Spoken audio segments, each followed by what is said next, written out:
Germany आना मेरे लिए सिर्फ एक ख्वाब था और ऑनेस्टली बोलूँ तो ये ख्वाब इम्पॉसिबल लगता था। क्यों? क्योंकि मेरे पास ब्लॉक्ड अमाउंट के लिए पैसे नहीं थे।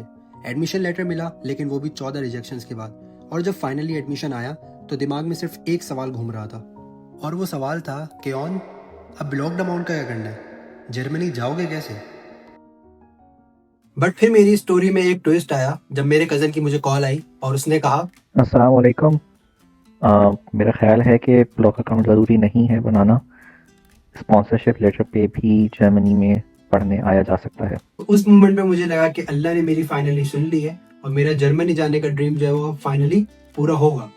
लेकिन प्रॉब्लम ये थी कि मेरे कज़न को अपॉइंटमेंट लेना था ऑसलैंडर ब्यूरो से, इमिग्रेशन ऑफिस से, स्पॉन्सरशिप लेटर निकलवाने के लिए।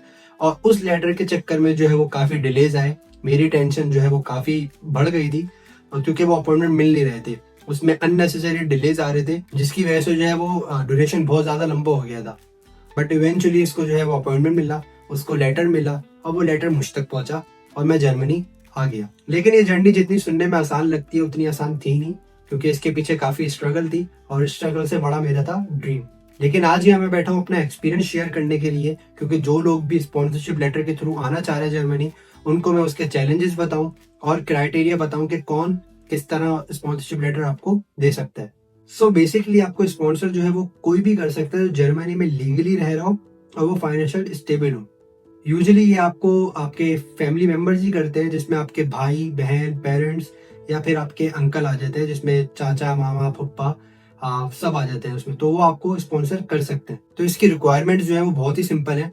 तो सबसे पहली रिक्वायरमेंट जो है वो उनके पास या तो जर्मन नेशनलिटी होनी चाहिए या फिर उनके पास पीआर होनी चाहिए। दूसरी रिक्वायरमेंट जो है वो है उनकी इनकम स्टेटमेंट। वो इनकम स्टेटमेंट उनकी इतनी स्ट्रांग होनी चाहिए कि उससे प्रूव हो रहा हो कि वो अपनी जिम्मेदारी जो उनके साथ फैमिली रह रही है, अगर वो शादीशुदा है, उनकी और आपकी भी वो रिस्पॉन्सिबिलिटी ले सकते हैं। तीसरी जो रिक्वायरमेंट है वो ये है कि स्पॉन्सर को अपने ही सिटी, जिस सिटी में वो रहते हैं, उसी सिटी के ऑसलैंडर ब्यूरो यानी इमिग्रेशन ऑफिस में जाके उनको अपॉइंटमेंट बुक करना पड़ेगा। एप्लीकेशन डालनी पड़ेगी कि ये मेरे ये रिलेटिव है, इनको मैं स्पॉन्सरशिप पे बुलाना चाह रहा हूँ और मैं इनकी सारी जिम्मेदारी मैं बेयर करूंगा। तो ये 3 रिक्वायरमेंट है जो कि आपके स्पॉन्सर को फुलफिल करनी होती हैं आपको स्पॉन्सरशिप लेटर देने के लिए।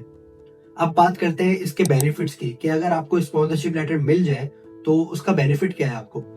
तो सबसे पहला बेनिफिट जो है वो आपको वीजा इंटरव्यू जब आप देने जाओगे तो आपको जब भी फील हो जाएगा, क्योंकि मेरे केस में भी यही हुआ था कि जैसे ही मैंने वीजा ऑफिसर को अपना स्पॉन्सरशिप लेटर दिया, उसके बाद उनके क्वेश्चंस जो है वो बहुत ईजी हो गए थे और उन्होंने मुझसे कोई क्रॉस क्वेश्चन नहीं की।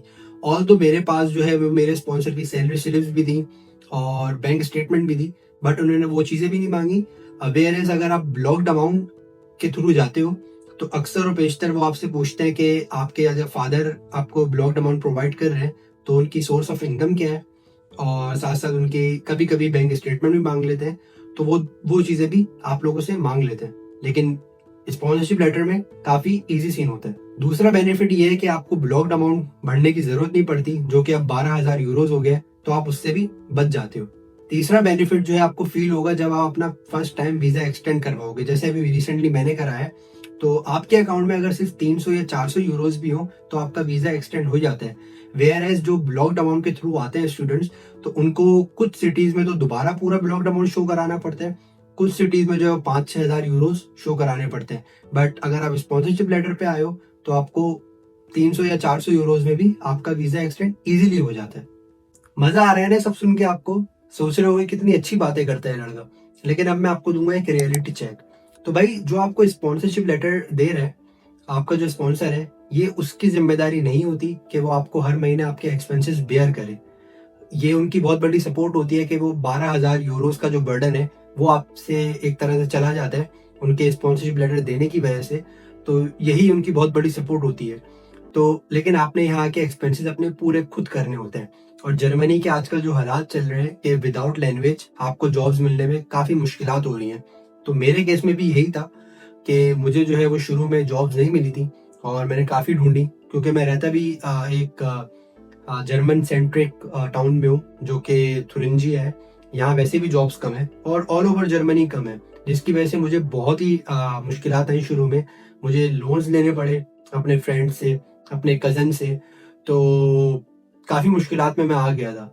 फिर अल्लाह का शुक्र है कि फिर मेरी जॉब लगी और उन मुश्किलात से मैं हल्के-हल्के निकल रहा हूँ। पूरी तरह से तो नहीं निकला, लेकिन हल्के-हल्के निकल रहा हूँ और इंशाल्लाह निकल जाऊँगा। बट ये सबसे बड़ा चैलेंज होता है, क्योंकि आपने अपने एक्सपेंसेस खुद बेयर करने हैं। क्योंकि जो ब्लॉक्ड अमाउंट पे स्टूडेंट्स आ रहे हैं, उनके पास एक ये लेवरेज होता है कि चलो यार 2-3 महीने अगर जॉब नहीं भी लगी, तो वो ईज़िली ब्लॉक्ड अमाउंट से अपना गुज़ारा कर सकते हैं। बट आप नहीं कर सकते। सबसे बड़ी चीज़ ये होती है कि आपको जो है वो हेल्थ इंश्योरेंस भी देनी होती है, आपको रेंट भी देना होता है, आपको ग्रोसरीज़ भी करनी होती हैं। तो ये सब आपने खुद करनी होती हैं, तो उसके लिए जॉब लाज़मी है। और अगर जर्मनी की अभी कंडीशन देखें तो वो काफ़ी अप डाउन चल रही है। तो ये चीज़ कंसिडर करेगा। अगर आप जर्मनी आ रहे हो स्पॉन्सरशिप लेटर पे, तो आप ये चीज़ें सोच कर आना, क्योंकि ये मेरी ज़िम्मेदारी है कि आपको रियलिटी भी बताऊँ। और जितने यूट्यूबर्स हैं, उन सबकी ये कोशिश होती है या होती होगी कि आप लोगों को सही चीज़ें बताएँ और विदाउट ज़्यादा ग्लोरीफाई किए कि जर्मनी ये है, जर्मनी वो है, आपको सच बातें बताएँ। तो अगर आप आ रहे हो स्पॉन्सरशिप लेटर पे, तो इन चीज़ों को सोच कर आना कि ये मुश्किलात आपको आ सकती हैं, तो उसके हिसाब से आप अपना 3 से 4 महीने का, 5 महीने का बैकअप लेकर आना कि आपको मुश्किलात ना आए। तो ये था मेरा एक्सपीरियंस। मुझे स्पॉन्सरशिप लेटर मिला और मैं पाकिस्तान से जर्मनी आ गया अपना ड्रीम पूरा करने। बट ये इतना ईज़ी ऑप्शन नहीं होता, क्योंकि इसमें आपको स्ट्रगल काफ़ी करनी पड़ती है। तो मेरी एडवाइस यही है कि अगर आप ब्लॉक्ड अमाउंट अफोर्ड नहीं कर सकते और आपके कोई जानने वाले जर्मनी में रहते हैं, तो स्पॉन्सरशिप लेटर के थ्रू आना एक काफ़ी अच्छा ऑप्शन है। बट ये दिमाग में रखना कि एक्सपेंसेस आपने खुद बेयर करने होंगे। सबसे इम्पोर्टेंट चीज़ जो होती है जर्मनी आने के लिए, वो होता है पेशेंस। क्योंकि मेरे केस में मुझे 14 रिजेक्शंस आई थी यूनिवर्सिटीज़ की तरफ से। अगर मैं उस वक़्त हार मान जाता, तो शायद जर्मनी कभी भी नहीं आ पाता। तो जर्नी काफ़ी मुश्किल है, बट आपको फेथ रखना है और उसके साथ-साथ स्ट्रगल जारी रखनी है। तो बस यही थी मेरी स्टोरी कि मैं पाकिस्तान से जर्मनी विदाउट ब्लॉक्ड अमाउंट कैसे आया। तो अगर आपको वीडियो पसंद आई है, तो इस वीडियो को लाइक कर दें, और अगर आपको मेरी स्टोरी टेलिंग अच्छी लगती है, तो नीचे कमेंट्स में बताएगा, क्योंकि आपके कमेंट्स मुझे इनकरेज करेंगे ऐसी वीडियोस बनाने के लिए। चैनल को सब्सक्राइब कर दें, वीडियो को शेयर कर दें।